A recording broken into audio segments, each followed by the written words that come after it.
কালকে একটা ভাই আমাকে ফেসবুকে মেসেজ করেছিল। মেসেজটা ঠিক এরকম ছিল যে, ঈশান ভাই, আমার গার্লফ্রেন্ডের বিয়ে হয়ে যাচ্ছে, আমি কি করব বুঝতে পারছি না, আমি তাকে ছাড়া বাঁচতে পারবো না, আমি তাকে ছাড়া একটা মুহূর্তও থাকতে পারবো না, প্লিজ বলো কি করব। আমার ফ্যামিলিকে আমি অনেক কষ্ট করে মানিয়ে নিয়েছি, কিন্তু তার ফ্যামিলি আমাদের সম্পর্ক মেনে নিচ্ছে না। তাই আমার প্রেমিকা বলছে আমি আমার বাবা মার বিরুদ্ধে যেতে পারবো না, আমি আমার পরিবারের মান সম্মান নষ্ট করতে পারবো না, তাই আমার বাবা মা যার সাথে বিয়ে দেবে আমি তাকেই বিয়ে করব। দেখো ভাই, আমি তোমার এই মেসেজটার রিপ্লাই খুব সাফভাবে দিয়ে দিয়েছি। দেখো, সেই মেয়েই তোমাকে এরকমভাবে বলবে যেই মেয়ে তোমার থেকে বেটার অপশন পেয়ে যাবে। একটা কথা মনে রাখবে, বিয়ের আগে তোমার সাথে 2-3 বছর রিলেশন করার সময় কিন্তু সে তার বাবা মার কাছ থেকে পারমিশন নেয়নি। সে তখন কিন্তু ভাবেনি যে তার পরিবারের মান সম্মানের কী হবে, তার পরিবারের মান সম্মান নষ্ট হয়ে যেতে পারে। সে যখন টিউশনের নাম করে লুকিয়ে লুকিয়ে তোমার সাথে দেখা করতে আসতো, তখন কিন্তু সে ভাবেনি যে সমাজে মানুষ দেখে নিলে আমার পরিবারের মান সম্মানের কী হবে, আমার বাবা মার মান সম্মান নষ্ট হয়ে যাবে। তাহলে বিয়ে করার সময় এত নাটক কিসের? আর বর্তমানে মেয়ের বাবা মারা একটাই কারণে ছেলেকে মেনে নেয় না, কারণ ছেলে গরিব বলে।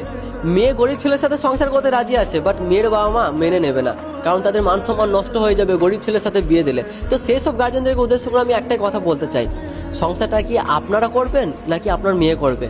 দেখুন, একটা কথা মাথায় রাখবেন, মেয়েরা কিন্তু ভাত কাপড়ের জন্য সুসাইড করে না, মেয়েরা সুসাইড করে অমানুষের অত্যাচারের কারণে। আর একটা কথা কি জানিস তো ভাই, টাকার পাওয়ার না অনেক বেশি, টাকার কারণে আমাদের মতো গরিব ছেলেদের ভালোবাসা খুব সহজেই অন্য কারোর হয়ে যায়, অন্য কেউ কিনে নিয়ে চলে যায়, তখন আমাদের ভালোবাসা টাকার কাছে হেরে যায়। আর একটা কথা মনে রাখবি ভাই, যেই মেয়ে তোকে সত্যি ভালোবাসবে না, সেই মেয়ে কখনোই অন্য কোনো ছেলেকে বিয়ে করতে পারবে না, অন্য একটা ছেলের সাথে সংসার করতে কোনোদিন পারবে না।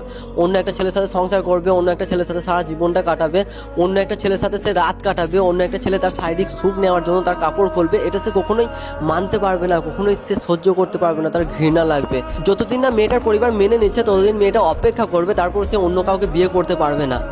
আর যদি তার পরিবার মেনে না নেয়, তাহলে সে সারা জীবন বিয়ে না করে কাটিয়ে দেবে, তারপরেও সে অন্য কোনো পুরুষের কাছে যাবে না, সে যেতে পারবে না, সে অন্য কোনো পুরুষের সাথে সংসার করতে পারবে না, যদি সে তোমাকে সত্যিই ভালোবেসে থাকে। যেই মানুষটা তোমাকে ছেড়ে দিয়ে অন্য কাউকে বিয়ে করে নেবে, সেই মানুষটা আসলে তোমাকে কখনো ভালোই বাসেনি। তো দেখো ভাই, তোমার মতো সিচুয়েশন একসময় আমার লাইফে এসেছিল, তখন আমি কিছু লাইন লিখে রেখে দিয়েছিলাম। লাইনটা ঠিক এরকম ছিল যে, সে বলেছিল তাকে নাকি তার বাবা মা জোর করে বিয়ে দিয়ে দিচ্ছে। তাহলে আমি বুঝলাম না, অন্যকে দেখানোর জন্য নিজ হাতে মেহেন্দি লাগালো, তারপর অন্যের চোখে সুন্দর লাগার জন্য মেকআপও করলো, তারপর শেরওয়ানির সাথে ম্যাচিং করে শাড়িও পরলো, তারপর নিজ মুখে অন্যকে পাওয়ার জন্য কবুলও বলল, তারপর অন্যের ভালোবাসা পাওয়ার জন্য নিজ পায়ে হেঁটে বাসর ঘরেও গেল, তারপর অন্যকে সুখ দেওয়ার জন্য নিজের কাপড়ও খুললো। আর সে নাকি বলেছিল তাকে জোর করে এসব করানো হয়েছিল।